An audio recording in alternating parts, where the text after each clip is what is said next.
đã đẹp yêu phân khẽ đã đẹp yêu về già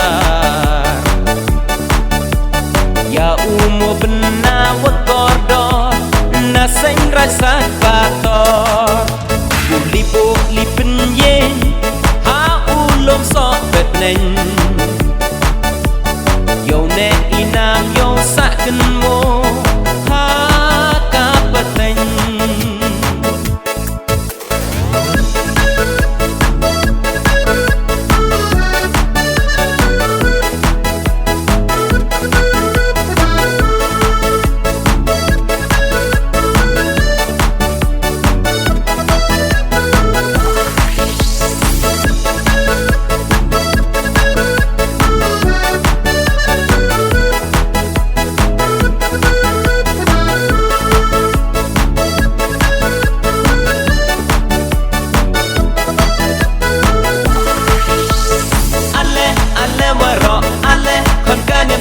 ale chirup chilang ye ni ta makane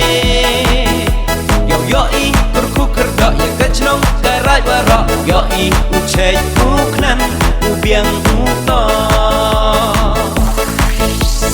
ale waro ale kon kanyan tre ale chirup chilang ye ni ta makane yo yo I kurku kerdo ya kecnong karai baro yo I ucai uknan biang uto ha ulum so bet neng wa em kayurim I hokre ado kani ne yong uwarim na tanop cha perkai wa ku wahir ipo ta perkai wadang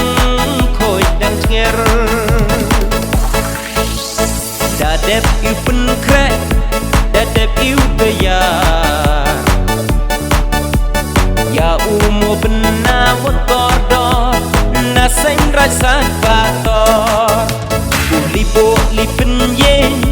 ha u lom so vệt nền dầu nè inam dầu sa kinh mô ha ta bát nền đã đẹp yêu phân khẽ đã đẹp yêu về già ya u mùa bên na vất cò đỏ na xanh ra sát